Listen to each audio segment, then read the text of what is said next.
सच कहते हैं कि तंदुरुस्ती हज़ार नेमत है और कौन नहीं चाहेगा कि इसकी सेहत और जवानी तादीर कायम रहे।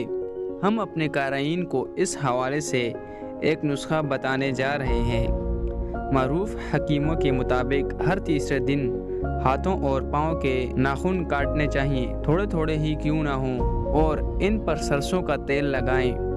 याददाश्त, हाफिज़ा, कौमी आसाबी कमज़ोरी से निजात, कब्ल अज़ वक्त बुढ़ापा नहीं आएगा, और घुटनों और जोड़ों में मजबूत, नज़र की कमज़ोरी का बेहतरीन इलाज, दिल और दिमाग पर मुस्बत असरात होंगे, जवानी भी शानदार होगी और बुढ़ापा भी जानदार होगा। यह था हमारी तरफ से एक छोटा सा नुस्खा। अगर आपको ये वीडियो अच्छी लगी हो तो इस वीडियो को ज़रूर लाइक करें।